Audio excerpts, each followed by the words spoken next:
Lon Seidman doesn't operate the largest gadget YouTube channel in the world, but he doesn't need to in order to run a successful media business. That's because he remains hyper-focused on reviewing non-sexy products that sell in extremely high volumes.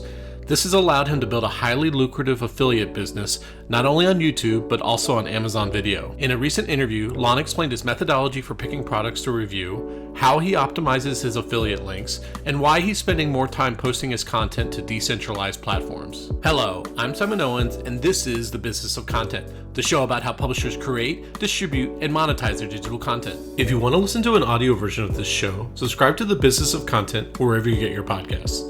By the way, have you ever wondered how I monetize this show? It's entirely reliant on subscriptions to my Substack newsletter.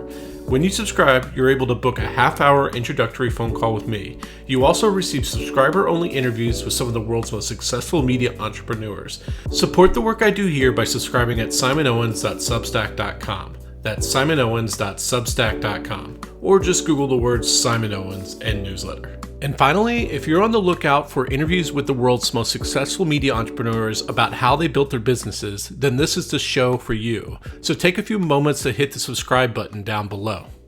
Okay, let's jump into the interview. Hey Lon, thanks for joining us. Thank you for having me. So you run an incredibly popular gadget review YouTube channel. I actually interviewed you about the founding of that business before, so people should go back and listen to that interview if they want to hear your whole origin story and stuff like that. Today, I want to talk specifically about the affiliate portion of your business, but just to get people quickly caught up to speed on your history, when did you launch that YouTube channel? It was like back in like 2012 or so? Yeah, it's been a while, and somehow I'm still in business. I'm not sure how, but it's still going. And you talk about a number of different things, but would you say it's accurate to say that kind of your bread and butter is like basically reviewing tech products, gadgets, and stuff like that on the YouTube channel? Yeah, I would say so. It's certainly I do other topics, and those get a lot sometimes more views. But from a revenue standpoint, the product reviews do the best. And I also should add that in addition to YouTube, I'm also putting a lot of those reviews up on Amazon, where they have a on-site affiliate program. Yeah, too. and we'll talk about that for sure. And would you say that like part of your unfair advantage is that unlike some of the more like the really huge tech channels, like you focused early on like kind of non-sexy tech that has both simultaneously a high volume of searches, but not much competition because everybody is kind of glomming on to kind of the biggest tech products? Yeah, I think everybody wants to review the latest iPhone. You won't find that review on my on my site. Yeah, so yeah, I've focused a lot on the more affordable things, and it really depends on where the market's going too, as to what area of that affordable area that I'm looking at too. Yeah, so like just as an example, you might review like a printer or a modem or something where like somebody wants to get the best product, but it's not like there are cutting edge printers coming out right now that all the major tech blogs and stuff like that are writing about, and yet it's something that anybody who's going to buy a printer today is going to be still like looking up to see, because obviously a lot of things can go wrong with the printer, so they want to see not only a review but then also a demonstration of how it works and stuff like that. Yeah, and that's what I try to do in the review is really show the thing in action. I've got kind of a slogan where we don't dress up the burger. I think about those McDonald's commercials where they make the hamburger look so beautiful and delicious, and the stuff has been here for a week sometimes, and this is what it looks like, and this is how it works, and if it's going to fit the consumer's need, then I think the review is really helpful. And if it doesn't, it's also helpful because it helps them prevent buying something that wasn't going to work for them. And you have a pretty diversified business. You have everything from YouTube AdSense, which I'm guessing is pretty high CPM just because of your specific niche. You do sponsored walkthroughs through tech. So like, let's use the example of the printer company again. What they won't do you don't do sponsored reviews, but like they can pay you to create a whole video on like actually how to use their product and everything like that. So when people are Googling like how to set up the printer, how to do X, Y, and Z, like all the advanced features, sometimes companies will pay to do that, right? Yeah, I've done some of those, not for printers. I'd love to do it for printers because that would be be a great business. But yeah, I do a lot of like video production stuff. I've done those paid tutorial services for some network attached storage devices. Exactly. Yep. I try to add value to it. I feel like if you're going to do a sponsorship, you're asking the viewers to give you time. You may as well do something useful with that time for them, right? Yeah. And then you also do affiliate links, which we're going to talk about in depth Hmm. today. And then I think you also maybe have like, you do like a membership or Patreon or something like Yep, that. yep. So I have memberships that come in as well, and I just started doing some merch. So I've sold about 5 coffee mugs since Okay. last So month. it's just kind of like your logo or something, or some kind of Yeah, catchphrase or yeah, something like that. exactly. Yep. Are there any other ways that you monetize that I didn't touch on there? Not really. I mean, I have done some consulting in the past, but I haven't done any recently where I try to provide advice or whatever. So Okay, so let's start diving deep into your affiliate business. Like first, I guess like the thing I want to ask you about is the how much you strategize around what products to review. Like, is that something that you're like constantly thinking through? Are you looking for search volume? Are you looking for price on Amazon? Is it based on who sends you products? Like, walk me through kind of like there are a million products you could be right. reviewing. You're only maybe you have some staff, but you're a relatively small operation. You only Hmm. have so much Yep. time. Walk me through like your kind of your strategy around actually choosing products to review. Well, I learned early on that if you're a commodity content creator like I am, and people are not coming to you to begin with, then what you have to do for content is something that people might be looking for. So you hit it on the head with the search component. Is there high search volume? A lot of times I'll look within a category of product to see what the search volume is. And a lot of times too, it's more about just, you develop kind of an instinct for what people are looking for at the moment. And I'll give you a great example. For a long time, especially during the pandemic, laptops were bread and butter, right? Like I knew if I put a laptop video up, it would not be my most viewed video, but it would sit right in the middle, right? It just was the glue that kept everything together.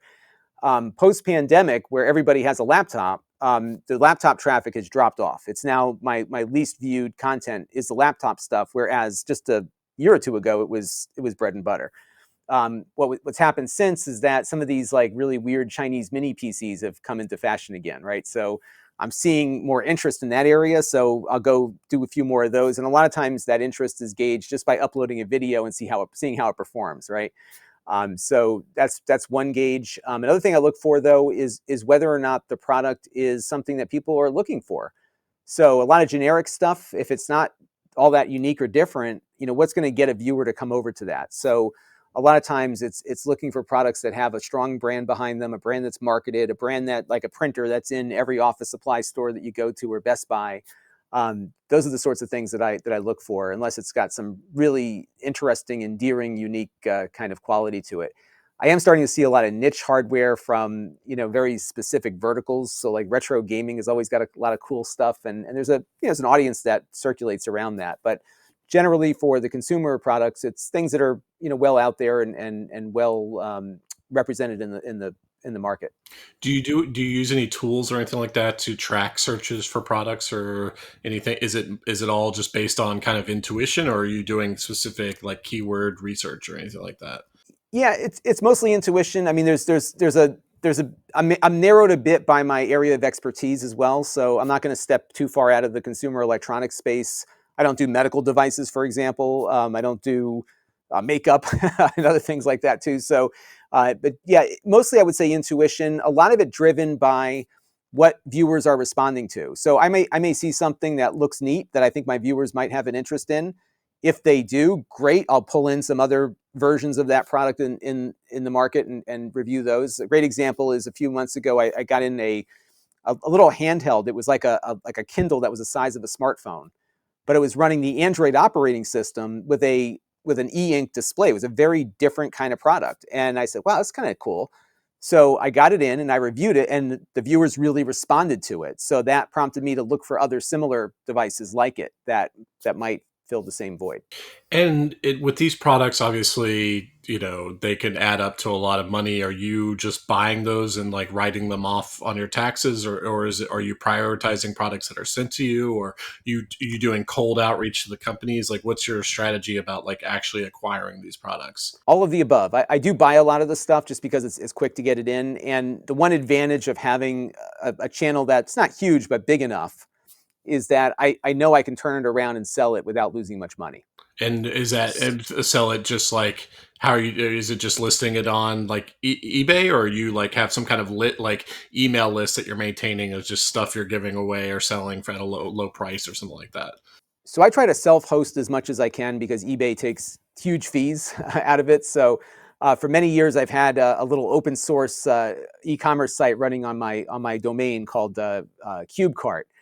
And so I put the product up on CubeCart. It connects up to Stripe and PayPal. I don't have to take a credit card, but the viewer can buy the thing and I can get it out the door. So I've been doing that. My new merch provider actually has a section where I can sell my own stuff. So I've been transitioning over to that, primarily because the company's called Fourth Wall that I'm working with. They have the ability to put products into the YouTube video.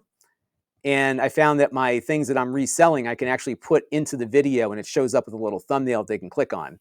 And they don't charge any extra fees either for those sales beyond the credit card transactions. So I've been doing that, but yeah, mostly selling it on my own with as little less fee deduction as possible. So And when you're prioritizing which products to review, are you focused more on which ones you think will get the most views, which ones will drive the most conversions, which ones will drive the highest commissions? What's part of your calculus in that, and like what KPI are you looking for in terms of choosing products? mostly on the views, honestly. I mean, the revenue that comes from affiliate links is great, but it's not driving the decision to cover something, because I'm still getting a pretty sizable CPM from YouTube until they take that away, and the views are still pretty valuable. And I'd much prefer people, view a video and gain some value from it, even if they don't go and buy something as a result. So I'm really careful not to turn myself into the home shopping club. So and stick to the providing the useful information. And what's worked over the years is that I think the reviews have been useful enough. And I would probably say more often than not, people that come to the review are probably in the last stage of that decision. And this video is probably what will help them, make that final decision one way or the other. And then, like you said, Amazon has, I think, an invite-only kind of native video player where the videos are actually sitting on the product pages themselves. So people are scrolling, looking at the product, and then they see this video of a review or a demonstration or something like that. That's what it is, right? That's what I'm Yeah, thinking. it's not quite invite only. They have to approve you though, so you do apply for it, and they will let you in if they decide your social presence is adequate enough. But yeah, And are you creating? Is it basically just cross-posting between YouTube and Amazon? Like, are those the same videos? Or are you creating stuff just for Amazon? yeah, mostly it's cross posting, and I have to do a little more work on it before it gets cross posted because Amazon has very specific requirements for their affiliate program. The big one is you can't say how much the product costs in the video, Because that and might be so changing. it always changes exactly. And it's difficult because on the YouTube side, if you don't mention the price, your viewers will not be happy with you. So you have to grab the video, chop off the parts that are not acceptable. They've been getting a little more. They've automated a lot of their approval process for videos as well. So I've been running into issues where if a barcode appears in the video anywhere, they'll take it down because they think it might be revealing personal information like a mailing label. So I have to go in and blur out the barcodes and stuff. But Amazon's been so good that it's worth doing that extra amount of work to do it. Occasionally, I will put up a Amazon only kind of thing, but generally, I'm sticking to cross posting on both platforms. And the way that the Amazon native video works from a payout perspective is if someone's on the page, they're researching the Hmm. product and they watch your review and then they purchase the product, that like Amazon is figuring your review had something to do with the purchase of that product, and that's when they reward you. Is that how kind of the Yeah. payout So is calculated somewhat? right, and generally they need to have watched the video for 30 seconds before converting. Yeah. Okay. So if they do that, and what's neat about Amazon though too is that it's not just specifically for that product. So occasionally your video will get placed on a related product.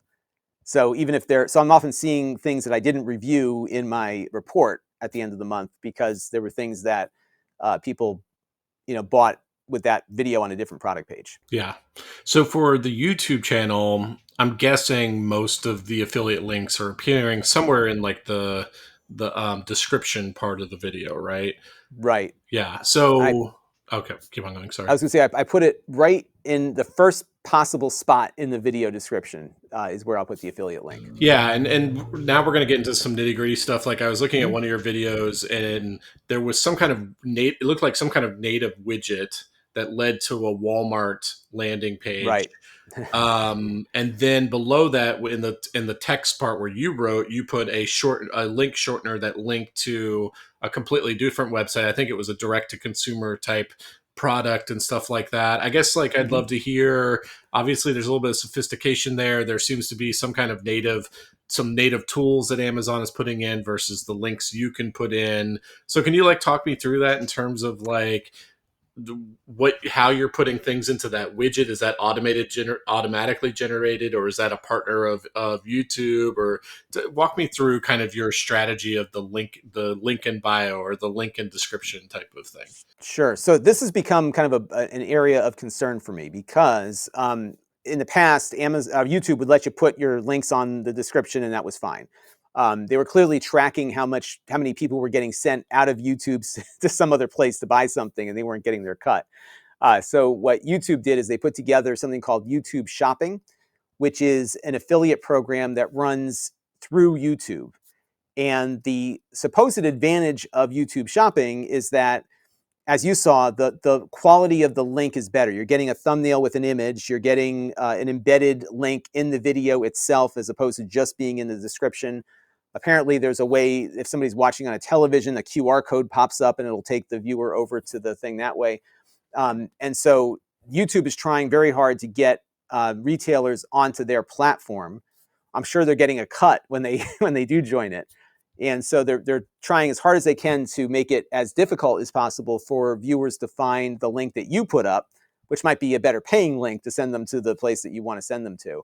YouTube does some automation with the product placements. I don't know if I know they've been running in an experiment that I've apparently been a part of. And the issue that I have with it is that Walmart and Newegg and a bunch of other retailers have third-party sellers on their platforms that are selling the same product, oftentimes for more money. And the automation doesn't discern between something that Walmart is selling directly versus somebody on Walmart who's selling a higher priced item, or perhaps one with less customer service. So that's been a concern. I've been trying to play a little game of whack-a-mole just to make sure the links that are being automatically created are actually sending people there. Here's what's interesting about this is that, I'm a data junkie because a lot of the analytics drive my planning from one week to the next. And people are clicking on my links that I put in the description far more, like exponentially more, than they are the YouTube links that are more convenient and in your face, which is surprising to me. And I think a lot of it boils down to trust. I think people trust the creator more than they do the platform. So I am getting, for every click that I get on my own link, I'm getting maybe zero point 0.2 clicks on the YouTube one. It's shocking how many more people click the link that I provide versus the ones that they do. And then for the like that Walmart link, is that because YouTube specifically partnered with Walmart, or could you have chosen another retailer to go into that little widget? Yeah, they've partnered with a lot of competing retailers. So Target's on there, Walmart's on there. Target, for example, is on there, but many of the products don't offer any commission. So like, why would What's you the point of bother? that? Yeah. Yeah, well, they said that the reason why you'd want to do Target is that although the product that you're featuring isn't getting commission, another one might, and if they come over, then you might get a cut of that. But yeah, so they are trying to collect as many retailers as possible to put into this program. Amazon, though, is not one of them. So so what'll happen is that there might be a third party seller on Walmart selling something that's only available on Amazon, and that might appear in that window there. And then like are you creating an affiliate, like are you getting paid by Walmart? Like are you linking some kind of affiliate account you created on walmart.com to that widget, or are you getting paid through YouTube and YouTube has the partnership with Walmart? Yeah, it goes through YouTube, so the revenue shows in your AdSense, and they delineate it so you know where it came from, but it's all part of your AdSense at the end of the month.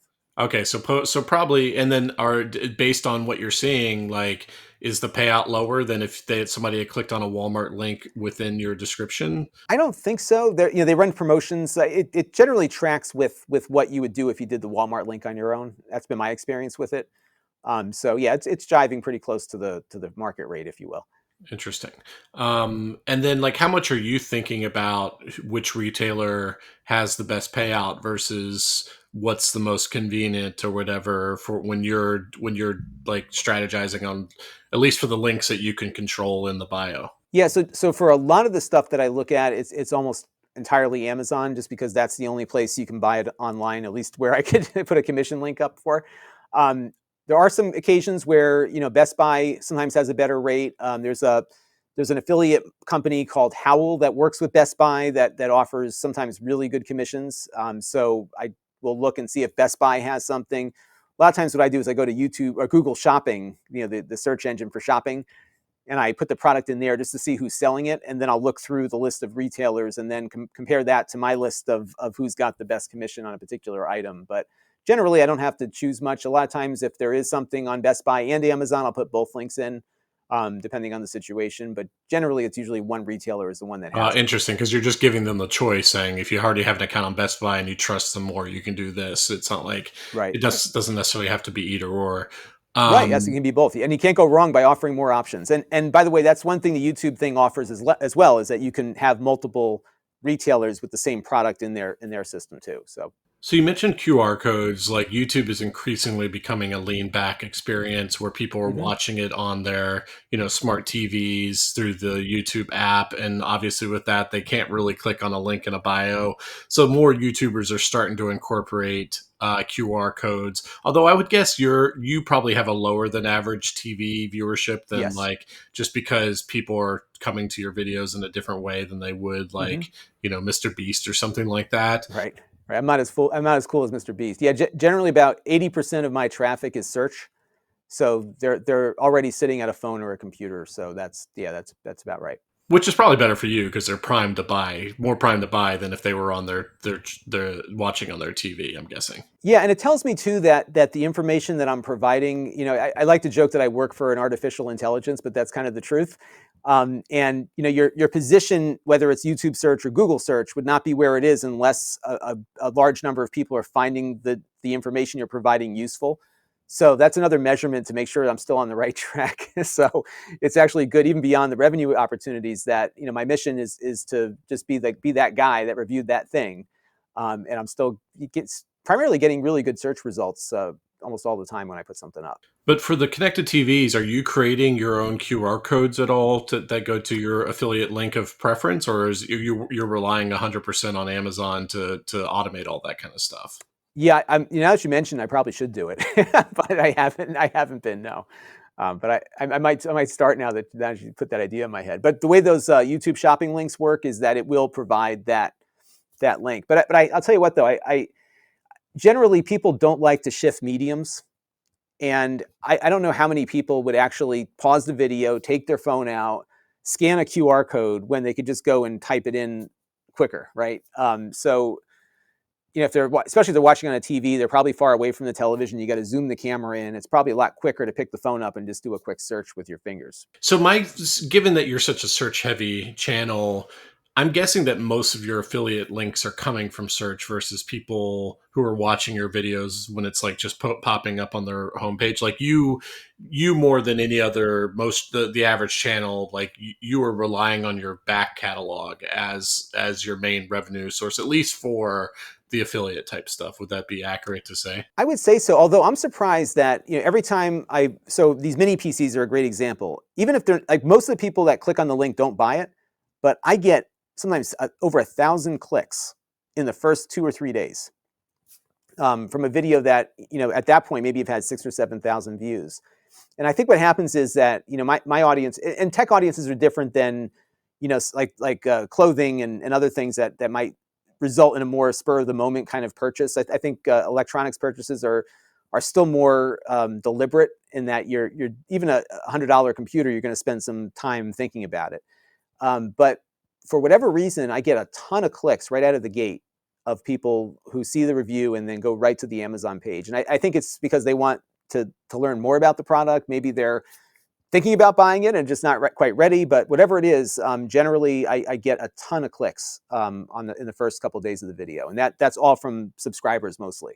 So, given how much you are relying on search, though, what are you doing to kind of optimize your videos for search? So the big thing for me is the title needs to be very specific about what's in the video. Um, and what's been neat about this eruption of artificial intelligence and how these companies are using it on the back end is that what I say and do in the video now is almost as important as what the title is. And to some degree, what I do in the video has to align with the title. So generally, I'm thinking very clearly about not wasting the viewer's time. Let's get to exactly what this thing does and doesn't do, and then get out, right?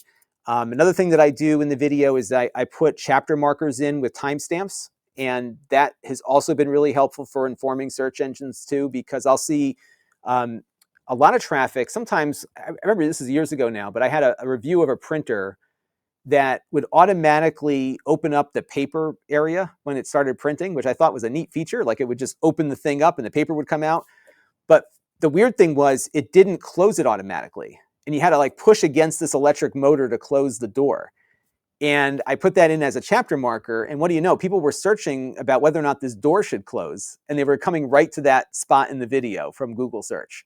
And YouTube's been doing a lot more of this now. In fact, when you search on YouTube now, I don't know if it's fully rolled out, but I've had people tell me that it's starting to appear, is that the YouTube search result now will take you right to that spot in the video, whereas before it would take you to the beginning. Hi there, Simon here. So that's the end of the free preview for this episode. If you want to listen to or watch the full episode, you have to become a paid subscriber to my Substack. When you subscribe, you get an automated email that allows you to book a half-hour introductory phone call with me. Subscribers also get the full-length interviews with some of the world's most successful media entrepreneurs. You can watch the video version, read the transcript, or upload the audio feed to your favorite podcast player. To subscribe, go to simonowens.substack.com. That's simonowens.substack.com. Or just Google the words Simon Owens and newsletter.